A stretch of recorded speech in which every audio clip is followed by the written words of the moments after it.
Welcome to the Baby Mothers podcast, a platform for women to talk about their real stories relating to motherhood. I'm Nofisa. And I'm Rachel. And today we have... 5 times more. Introduce Hey, girl. yourself, lady. We're very happy to have you here. It's a very important topic. Hi, I'm Chloe. Hi, I'm Tineke, and we are five times more. How many times have you done that? We rehearsed that. It looks just good. now. But please tell us about 5 times more and what you guys are up to in the world.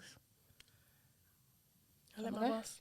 Okay, so 5 times more is a grassroots. Shit, I don't know why I'm acting up. Okay, you got this, girl. You got this. So we are committed to highlighting the experience that Black women face in the UK. So why are Black women 5 times more likely to die? Which was at the time when we started in 2019, but at the moment they are 4 times more likely to die. Wow. In childbirth? Yeah, childbirth, pregnancy, and 6 weeks after. Okay. But it's mainly the 6 weeks after bit. It's not the Really? childbirth. So everyone thinks, it's okay. childbirth. No, 6 week period. That's interesting. Yes, and we started because of Tineke. So, do you want to say your story? Yeah, of course. I know we started because I just didn't have a good experience giving birth to my son. This was in 2017. And long story short, I had preeclampsia. I was induced. I had late diagnosed preeclampsia, should I say. Obviously, preeclampsia is very life-threatening for mum and for baby. And all the signs and the symptoms were there, but they just didn't pick up on it until very, very late. It led me to be induced, and it was just an awful experience. Obviously, it's my first time. Didn't really know what to expect, but I just knew something was fundamentally wrong with the way that they treated me, or the lack of care, should I say. Right.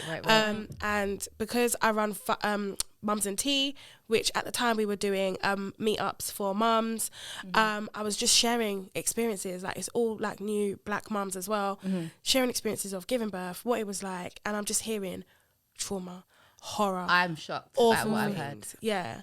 Okay. Like emergency C-sections and sepsis and placenta being left in, and just really awful things that I just think like just shouldn't really be happening. Okay. That paired up with the statistic. So in 2018, the statistic came out that Black women are 5 times more, and obviously because of my experience, everything I've been hearing, I was like, this isn't right. So I called up Chloe because of what she does. Outside of 5 times more, she worked in maternity at the time. Okay. She had a still has a job in the NHS. A job in the NHS, Okay. but also Prosperities supporting. Yes. Oh, you waiting for me? Oh. Yeah. Supporting Black and South Asian mums with their mental health issues. Okay. So because she did all of those things, and I was like, yeah, I've got some kind of social media experience, and I've got a big mouth. Let's join our Beautiful. let's join our skills together and have an event. I approached her, I said, let's do an event, because I wanted to, just raise awareness and let people know that this is going on. So my question is so women, you said it's gone down from 5 times to 4 times more. That's amazing, but what has created that change? Do you have any ideas? No.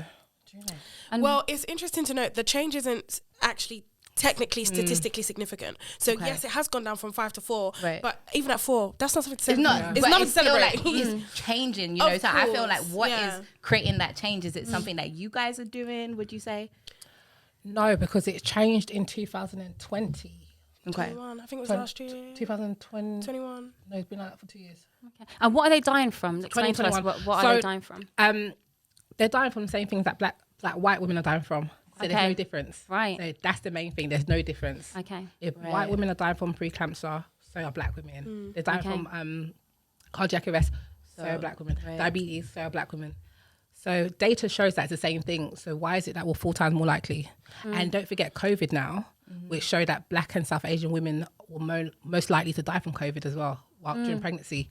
So the number's going to go up. Yeah. Okay. Have you worked in the maternity ward? Yeah, for a little bit I did. And how was that for you, knowing these statistics? How did you feel about that? So when I first started working there, I didn't know the statistics. Okay. But then when I did, I'm just watching you nod your head. Oh no, you didn't know. And then when I did start working there, I knew about the statistics. I was like, oh my gosh, why is this happening? But then there's certain things I saw, and I realized this is why it's happening. So sometimes what did you see? Just give us some of the examples. Some of the comments that would be made. So I remember there was a young black mum. I don't think it's because she was black, to be honest. I just think because she was a young mum, she was making a lot of noise, and the midwife saying to us, not to her. So she came out, and there was loads of us. There was doctors, student midwife, healthcare assistants, etc. that was there, and she said, if she's making this much noise now, I wonder how she's going to feel later on. Something like that. Just the comment was not relevant. Dismissive. Very dismissive. And everyone laughed, including myself. We were all laughing. Wow. And it's only now that I'm thinking these sort of comments should not be made. We shouldn't be laughing. But because everyone's laughing, you kind of think it's okay. When you look back, you realise that wasn't okay. Yeah.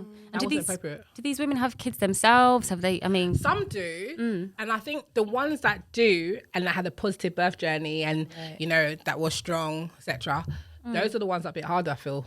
Right. I do feel like that. I feel like those are the ones that are a bit harder. But generally, the ones that don't either, they read books and they go by books. So Tanuka didn't explain, but she was a first-time mum, and they said because you're first-time mum, you wouldn't give birth within, just say... 24 hours. 24 hours. They told me 24 hours, yeah. But she gave birth within that 24 hours. Sometimes reading those books...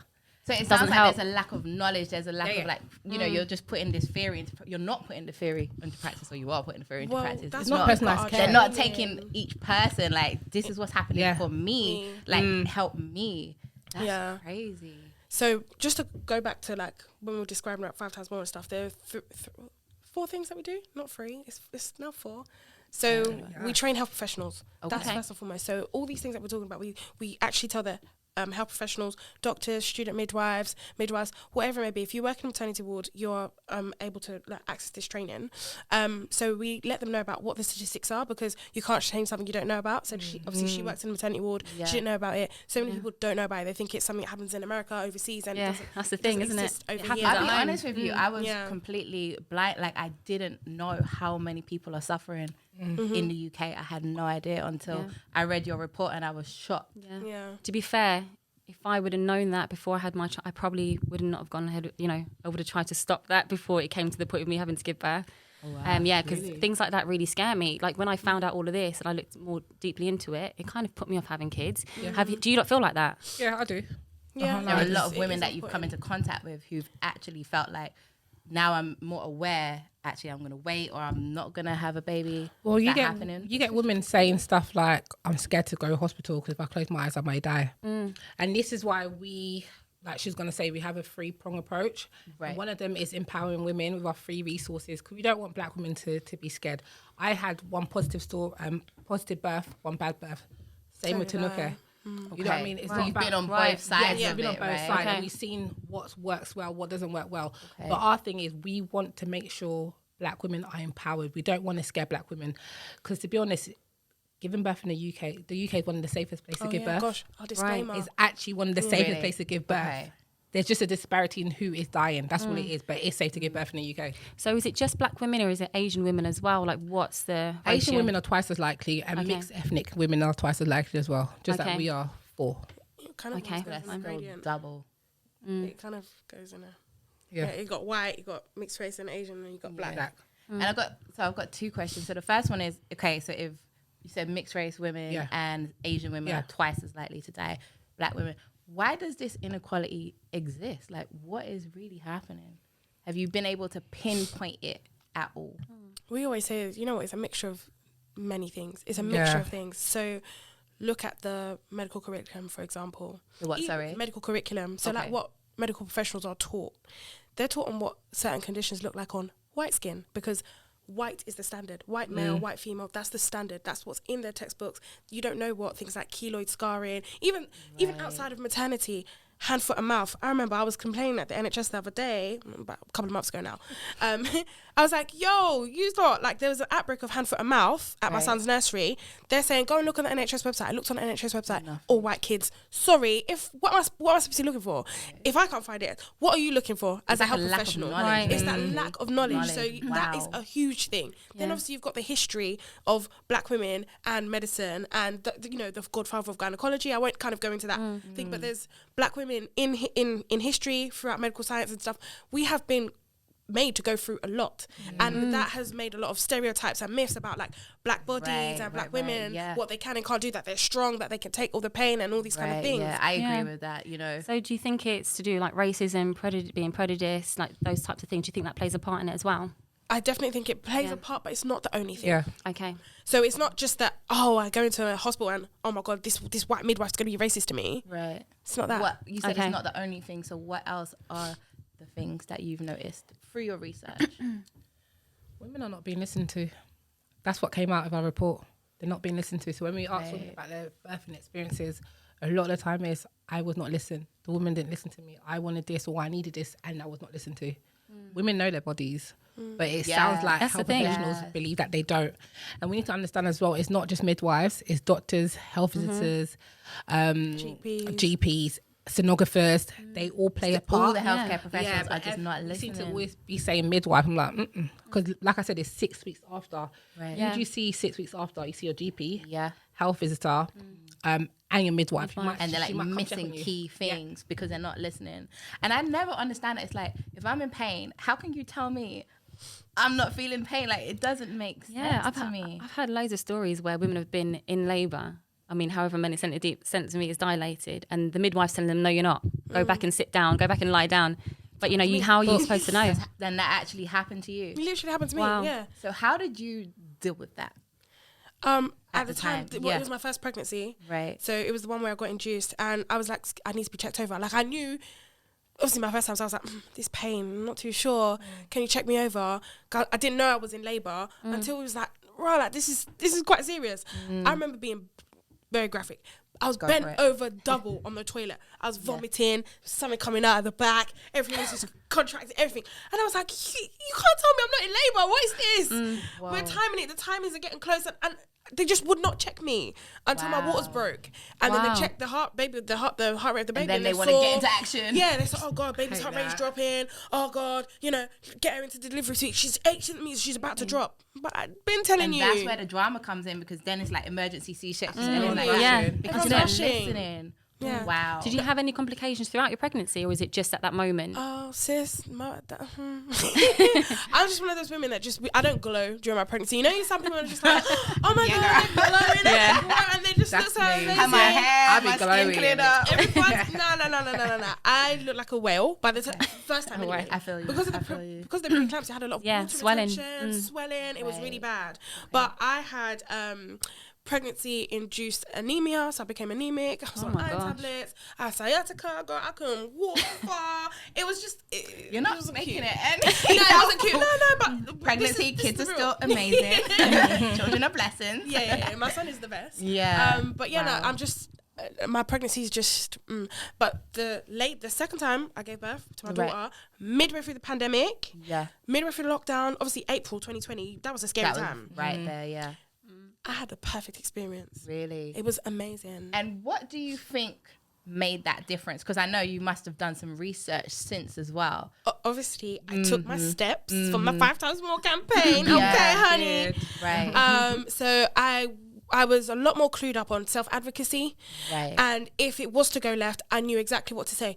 Ask for a second opinion. If I didn't like the way the midwife was treating me, I was ready to be like, excuse me, can I get somebody maybe more superior or another person? I just don't agree with the way you're treating me, the way you're talking to me. I knew how to have that, like those kind of conversations.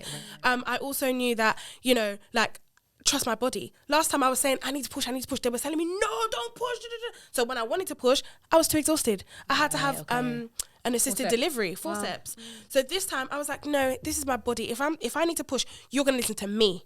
Okay, so this is how you guys are empowering women, right? You're letting them know they have options. Because to be fair, I didn't know any of this. I didn't know I had these options, but I honestly did have. So I know so many women go through painful experiences. I would say I had a very decent experience in the hospital. I was going to say, yeah. Right. Did you? No, because I had a C-section as well, and I knew that I couldn't. I'm come from a sporting background, and my muscles were really tight, and I couldn't walk for about 3 weeks. So it took me about 3 months to heal. And my partner at the time was like, "Oh, yeah, you're all right. Just stand up and walk." But I found it really difficult to heal after that. So I wanted to ask you guys how you, if any had a C-section, how did you manage after that? Because I found it really difficult, to be honest. You both have natural births. Yeah. One vaginal, one assisted. Yeah. Okay. Same. And you, Right. I had a C-section, but I would say it's because I was aware of that I was going to have a C-section, and I was told about at 5.5 months pregnant, when I was 5.5 months pregnant. So I had a chance again to research, to do my homework on that. So I knew what to expect and with the recovery. But in what ways do you empower these women then? You said like giving them steps. What else? What are the steps? So share some of them, because somebody out here could be in that position right now and they're like, yo, I need your help. So the background behind the steps is when we launched, so I remember I said we were going to have an event. Okay, that event didn't happen. We just launched a whole full-blown campaign, right? Yeah. we launched with our 5 times more selfie to raise awareness on social media, get everyone doing the hashtag, doing the selfie. But we also launched with, at the time it was 5, now it's 6. But we had our 5 recommended steps. Okay. And I was pregnant with my second child when we started that. Yep. So I was very conscious that I know 5 times more, hearing about that is very scary. So we don't just want to highlight it, but we also want to give you something for self-advocacy. So that was our first ever resource. Wow. So the first step, speak up. Okay. Speak up. A lot of women don't feel empowered enough to speak up and be like, hey, excuse me, this is wrong. Hey, I've got reduced fetal movements. Hey, I've got heartburn. Hey, I've got this. They just don't. Just like deal with it. Yeah. I suppose, especially as a first time, for your first time as well, carrying a baby, you don't know what to expect. Exactly. You don't know how you don't know what you're supposed to feel and what's supposed to happen. Me. Even though my first experience was very, very good, I must admit, that was me. I was like, oh my God, can I speak up? Can I ask for second opinion? If the midwife says jump, I have to jump. You think you don't know any different. You don't know nothing. You don't think you're going to go to hospital when you may potentially die. You're not. You don't think like that. So I'm happy I didn't know nothing, and I had a very good experience. Yeah. So it's the first one. Speak up. Speak up if you feel like anything is wrong. Speak up and don't be afraid to. If you need to call whoever you need to call, reduce fetal movements, your baby hasn't moved in a long time, speak up. That's a really big thing, right? People please listen to this. Yeah. Speak up. The second one is have an advocate. So that's someone that can speak on your behalf if you are maybe in too much pain or you can't speak up for yourself. It'll be someone who's clued up about childbirth, labour and what to expect, not just like my husband. No, but your husband should, because he needs to be your eyes and your ears as well. So clue up your husband or your partner or your... Was he? My husband was not clued up. He was more so, again, it's like the white coat syndrome. Actually, you know what? That's the health professional knows best. Right. You do what the health professional is saying so that you can be safe without really... Not that he wasn't on my side, but it's like, no, babe, I'm in pain. You need to be on my side here. Right, and you like telling them, you know what I mean? Yeah. So that's what we mean. Have an advocate, someone that can kind of speak on your behalf. Right, then the third one, gosh, I haven't done this in a while. Trust your gut. Trust your gut, is it? I love that. Trust your gut? So, I don't know if it's third, but trust your gut is on that is so powerful. Yes, definitely. Yeah. Trust your gut. That goes in hand with speaking up. So you know your body. Nobody knows your body better than you. Nobody else is living in your skin. No one's feeling it. How you That's the thing. Yeah. So trust your body. Trust your body and speak up and seek a second opinion. So what we were saying before, like if you don't really, feel like actually I don't feel like you're quite listening to me, or I think maybe I'm not too sure about this. Can I have somebody else check over? You're allowed to do that. It's your legal right to seek a second opinion from any health professional. Yeah. So you can call, like, I need to see another doctor. You can do that? Absolutely. Okay. Absolutely. And I would never have known that, and I'll just lie there like, okay. Yeah. I think a lot of us just lay there and say, okay. True. Or you might feel like if you ask for somebody else, they might think, oh, this one's trouble. And sometimes because you're black as well, you might think, oh, because I'm black, they're going to think I'm just aggressive, on this. or just angry, I'm a problem. Yeah. She's going to blacklist me from everybody else. Because they all work on the same team at the end of the day, so you're just going to assume. But no, you're allowed to ask for second opinion. Yeah. I must admit, during my pregnancy, I was very vocal because I'm a panicker anyway. Really? Yeah, so I wasn't feeling okay. And every minute I was like, this is happening. I was very vocal about it because I was worried all the time because I was one of those women that was scared that I was going to die in birth without knowing any statistics. Right. That was just what I was thinking anyway. And I had to get my mum every day to say, at least you had somebody. The cave women used to give birth, without anything. But I was one of the women, I'm going to have epidural, I'm going to have the gas, I'm going to have all of that. But there's a lot of women out there that don't feel like that. They don't feel like they can be vocal, like you said. So you've got to trust your gut and definitely got to speak out. But you have to feel empowered as well, because it's hard for you to speak up if you don't feel empowered. If you don't know who your midwife is, do you know what I mean? 'Cause when you give birth, I don't know about you lot. I know we didn't. Did you have continuous care? You didn't have it, did you? Nope. We didn't have continuous care, so you see different midwives all the time. So sometimes same. you feel like, can I actually say something? Right. Sometimes you don't even vibe with that midwife. You see that woman midwife 15 minutes. And you're out. Totally By the time she's like, do you want anything else? She's like, oh, no, it's fine. You just walk out. That's calm with you. Yeah. I understand. Wow. Okay. Yeah. These are really good tips, ladies. Yeah. Have you shared all 6? So speak up, trust your gut. Do your research, yes. Do your research. That is really important. So do your research via trusted websites. No Google. NHS, patient info, nice.org. They're very good in terms of breaking down what to expect at each stage. Yeah. Yeah. So it's all good, us sharing experiences. You know, you ask people in your community, your friend, your mum, your auntie, what was it like? But more time, they'll probably have a negative story or something to kind of scare you or warn you about, which can kind of put the fear in you. But also you need to be ready with that medical kind of knowledge as well, so that you can go in. I tell you, and it shouldn't be like this, but when you go in and you kind of speak their language, you speak the way they speak, you know, you come with those facts, things get done it's as well. less likely that they're going to treat you So how do you feel like about birthing partners in this situation as well, knowing the statistics? Say if a woman goes into labour, knowing these statistics, what would you say, what advice would you give for their birthing partners? Like I said before, be the eyes in it. It's just listen out, and you know her birth option. So you know if she can't have this option, you know her second option, third option. Always be prepared. So your birth plan shouldn't be vaginal birth, and that's it. Be prepared for any type of birth, but make sure your partner is also prepared for any type of birth. Yeah, so I'm hearing it's like really a lot of research and just both of you being clued up, or whoever's around you at that time being. And we've got partner steps anyway. Really? Yeah. You guys have got a lot of partner steps, health professional information. steps. Yeah. So then what happens then if something tragic happens, you know, somebody does lose their life, unfortunately, what would you... But it depends how they lose their life. After birth. After birth, but what went wrong? Did something wrong? Went wrong? It all depends, because those are the questions that they will ask you. If someone had a C-section and they just lost their life, or they went to ICU, which is intensive care, then they'll have to investigate and see why or how they lost their life. And if they lost their life 3 days later and they kept going back to the hospital and had retained placenta, you know what I mean? It all depends how. Okay. And do you guys work with any of the families? Has that ever happened where you've worked with a family who has lost, you know, their sister or their partner at birth? We have, but they lost their partner or sibling, I was going to say, Delissa, before we started doing 5 times more. Yeah. Okay. Is that what triggered the work that you're doing? No, that's what triggered our awareness week. Right, okay. Yeah, we wanted to celebrate her awareness week because she was 33. She turned 33. That's young. 16th of September. Yeah, she was supposed to turn 33. She's my age as well. So she died in October 2015. Okay. My son and her daughter are the same age. She's actually my age. She's from South London as well. Right. Wow. Very, very close to home. She gave birth.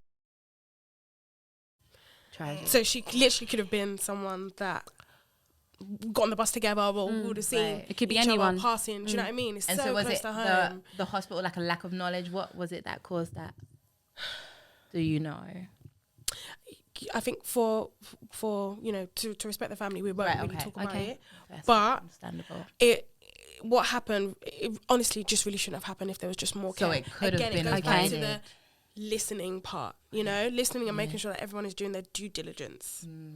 Okay, well, that I'm sorry to hear that. You know, that is tragic, but it's because of these things that you guys are doing the work out here and probably saving many lives with what you're doing now. But I have a question. So you also work with alongside the government, or what is the work that you do with the government to get them to pay attention and make changes? Go on, this is your area. Petitioning, this is your area.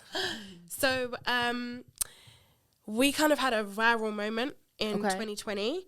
So why I said, listen, why are we doing that? Did you go viral? no, it definitely went viral, but it's bittersweet. That's why I've done that. So I mentioned, obviously, we launched in 2019 officially. I was heavily pregnant. Right. COVID was getting really serious, and then obviously it was 2020. COVID was getting really serious, and it was like lockdowns and stuff. And we opened up a petition, but we were like, I don't know if it's really the right time to be screaming and shouting about it. Let me have this baby and see what's gonna go on later on. Cool. Had the baby now. We're in lockdown. We sat on it for a while because obviously just had a baby and whatnot. And George Floyd got murdered. And then everybody was running around looking for things to support. And obviously our petition got picked up. So we got 100,000 signatures after 1 week. Of like, you know, campaigning like and letting people know that it was movement. us. That we were the ones behind the petition. So a good moment, but a sad moment at the same time. Do you know what I mean? And because we got 187,000 signatures by the end, it led it to be debated in Parliament for the first time ever in its history. Like black maternal health, even though these statistics are not new, it's been going on for decades. This led it to be debated by MPs in Parliament, and so we're really proud of that. Was a huge milestone. Yeah, definitely. Thank you. Thank you very much. That's big. Since then, we've been debated in black maternal health has been debated in Parliament again. Okay. And we also have our Black Maternal Health APPG, which stands for the All Party Parliamentary Group. Can I just say, so when you say debated, what does that mean? Like, what is the outcomes from that? What happens when it gets debated? So when it gets debated in Parliament, MPs just come together and they talk. Okay. Right? They talk, they raise awareness. Okay. And they can't necessarily pass laws from that, but it's a good step. It's a good first step. So we're making steps towards change. It's a good step. Okay. At least we can get them to acknowledge, you know, then we can put pressure on them that, look, put a target in place. Yeah. You know that this is happening. You know that we're campaigning about this. You know this is a real issue. You can put pressure on them that way. What's your target at the end? Where do you want it to get to? Well, we want them to put a target in place. Yeah. There's currently not a target. That's what we need. When you say target, what does that mean? So if they put a target, black women are 5 times more likely to die by 2025. We want this to be half. The same, or just it's the same statistic. Exactly. Okay, understand. That's what you mean by target. Yeah. Okay, and then obviously when we have that target, then we can take steps to move towards it. Exactly. And this is what we're doing. Okay. Exactly. Okay, ladies. Wow, I love that. So I have a question for you, Chloe. I know you're not a talker, but just working in the NHS, have you found any backlash from the work you're doing? You know, because a lot's going on, and I'm sure that a lot of people are complaining about the NHS when you do certain things like the report. Have you found personally you've received any backlash from it? No, because when I was working there, they didn't know I did 5 times more. Okay. She was like undercover. No, don't say that. Now everyone's gonna be looking at me. See that. So they didn't know I was doing 5 times more. So they were not aware. But and then now I work in head office anyway, so I don't work in clinic. Right, and that makes a difference. Just that I'm not on the ward. That's the only difference that it makes. But can you can still do this work, and because obviously you're still working for the NHS, like there. Have they ever said anything to you about? No. The only thing I had one time is actually someone was saying because of the work we do 5 times more, not because the work I do, because the work 5 times more does. Obviously they didn't know it was me. Right. Women are now coming on the phone in a way where they feel very privileged. So I think it was one time a woman spoke to the midwife. And the midwife said something, I don't think she liked it. And the woman was like, don't you know I'm 5 times more? You need to listen to me and do this and that. And I was like, whoa, relax. And that's not what we wanted. We don't want you. Wow. Don't speak like that. No matter if you're 5 times more, no times more, that level of respect. Right. So that's the only one time I heard someone say something. And I was like, yeah. But that's good that you can still do this work and work for the NHS. Yeah, but now it's a bit different. I won't work in clinic unless I really need the money. Okay. Which I don't. But if I did... Yeah, so it sounds like you do. It's a lot of time that you dedicate to your work and everything like that. Yeah. And the charity. So do you get paid for what you do, or how is it funded? You know? Do you get paid? Just like take a drink. Do you get paid? Do you get paid to look at? We have other businesses to make sure that we can sustain ourselves. I'm still waiting for my bag. Hard. And then you got kids as well. You got to juggle. Is it mum? We definitely rely a lot on donations. Heavily on donations because we're a CIC, so we're quite limited in terms of what funding and things that we can apply for to sustain ourselves. But it's because we're so passionate. And are you getting those donations in often, or how do people know? Like, for example, say any of the people want to now donate to you, how do we do that? You can go on our website. No, I'm joking. But go on our website. It's literally go on our website. Okay, and we'll provide all that information at the end as well. So they just go on your website. And so have you had any support from public figures? Yeah. Like what has, because I'm sure like with all that you're doing, other people are like helping you, supporting you. Yeah. Can we get any names? We have. We can definitely name. Who is it? So the biggest one that went viral, I think. Was that viral? That was viral. No, not viral. That was viral. It was viral. Period. Real viral. Yeah. That was Mo Gilligan. Oh, yeah. That was very nice of him. Very what random. Happened? Well, we found out when everyone else found out. Yeah. Okay. He didn't like us before or anything like that. He just, there was a tweet Like, I can't remember what the tweet said, but it's something along the lines of, I'm so privileged to have, you know, been given this opportunity to speak at the Brits.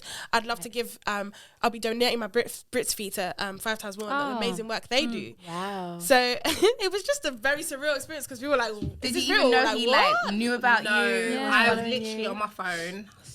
My phone was going off and I was like, what's this? And I see Mo and I was like, Mo. So I called Tanuke and I was like, Tanuke, did you tag Mo in something? I don't understand because everything's going off like on Twitter and Instagram. Yeah. She goes, no, and I go, look. And then she's like, no, Mo spoke about us. And I was like, I don't understand. I think it was like, no, it was a surreal moment. And then I saw what he did and then messaged us on Instagram to let us know that it's actually real. It's not fake. And it was like, wow. And then we had a meeting with him and it was like, yeah. And then he went everywhere just talking about us. He really that spoke about helps us. with the donations, that helps with the support. Yeah. And just the Raising awareness of what's happening. That's you amazing. know? And it's a man doing this as well. That makes it even more, you know. And then we had Rochelle as well. Rochelle Humes. She donated money to us. Okay. Who else is there? A few have tried, but like we're not a charity. It's hard for them to give us money. Really? Yeah, we're CIC, so it's a bit different the way we're set up. And then who else? Ian Wright started following us on Instagram. Yeah. Very random. Yeah, we speak to Ian Wright every now and again. It's really random, but oh my god, it's Ian Wright. Like, he's always on his phone as well. Like yeah. As soon as we message, he's like, boom, what do you need? I don't know why So he's there like supporting you. Yeah. Has he done anything specific to support your journey at He definitely moment? reposts us. Yeah. Yeah, he reposts us, and obviously he's got a huge platform. Who's another weird one? Eve, the singer. Oh, yeah. Random. Yeah, EVE. And really? Yeah. Wow, because she just became a mum recently. Yeah, as but I well. think she was pregnant when she followed us. And that That is I think Smith. Jodie Turner Smith. Yeah. Yeah. That is Slim and Queen. I was like, Queen and Slim. same thing. Right. The name's correct. Like, comment, the name's correct. Same thing. Wow, Yeah. you're doing That's so amazing. much. Yeah. So what else is to come? So I know you want to get that target. What else is to come from you ladies? Our awareness month and week coming up next year. Next Okay. year, okay. We had to cancel the one this year. We'll postpone it, but yeah, long Is there story. any particular long story? Is there any particular reason? The Queen died. The Queen passed away. And her funeral was on the awareness week, and we wanted it to be highlighted. Like we said, we do it because of Delissa. Okay. So we have to do it justice and doing it at the same time. And then Chris Kuba Yes. as well. Yeah, there's so much going on. Yeah, we thought let him get his justice as well without us now saying black women are 5 times more. It's going to be too much. And then the news won't capture what we're doing because of the Queen and him. We thought, you know what, give them that light. Yeah, okay. So that's why we postponed it. When will it be next year? Don't know yet. Okay. So we'll But we definitely will have know. to keep looking out Yeah. because we definitely want to support you as well. It's been great having you guys on here, giving us so information about this, because I didn't know half of these things. And if I did know, like I said before, I probably wouldn't have a kid right now. But yeah. Me too, I can't lie. But it's been great. Thanks, guys, for coming on. Yeah, thank you so much. And is there anything that you would like to say to the people watching, you know, any of the mums out there that you would like to just talk about your cause? Just the floor is yours. For me, any of the mums, don't be scared if you're pregnant. Like, don't be scared. Like I said, it's one of the safest places to give birth is the UK. Don't be scared. If you go on our website and you're pregnant, there's so much information, free resources, how to make a complaint, your maternity rights, when to call a midwife, that we have so much. And we got a learning hub, actually. So we're launching a learning hub very, very soon, which will have all antenatal education, everything that you need to know on there. So we're all about empowering you and making sure you have the right birth and the good outcome. I think for me is as much as there's a lot of noise on like the media and things like that, it's not all bad. It's not all bad. It's actually not all bad. Like we said, we've got 2 kids, both one good, one bad experience. It's not all bad. Some black women out there, a lot of good black women out there are having really, really positive experiences giving birth. So don't just think, oh, I'm black, that's it. It's a wrap, I'm done. Do you know what I mean? Actually, go in with your knowledge, go in with your facts. Please, you know, use us as a resource. And just realize it's not all bad. Like, don't go in there with the, oh yeah, no, definitely negative, this is gonna happen kind of thing. And we share positive stories on as our well. blog. We have a blog of positive stories. Okay, that's great. My question, to finish it up and wrap it up, what would you say is the biggest impact you've made doing this work in the last, is it 3 years, 2 to 3 years? What would you say the biggest impact you guys have made? Come on, we got to celebrate you. I was going to say the petition, but I don't know if that's the biggest impact. I don't know. No, the debate, man. No, the report. That's awesome. The debate and the report. The debate for me, because we were we didn't win, but we were nominated. So the whole thing was nominated. Oh yeah. Alongside Marcus Rashford, at the time he had his petition as well. Or lunch. So we were the lunch is right. Oh my gosh. They're recognizing us with the likes of Marcus Rashford. Like, that is amazing. And when you watch the debate back, all everyone was saying was, thank you to Chloe, thank you to Tinika, thank you to 5x1. It was just such a surreal moment. Yeah. The fact that it's never been done. Like, my mum gave birth to me 30 years ago. She had a bad experience. Do you get what I'm saying? This has been going on. So to be right there at that moment and these are MPs, these are people in power, these are people that can actually really change things. That was surreal. I think that's a huge impact for me. Well done. Yeah.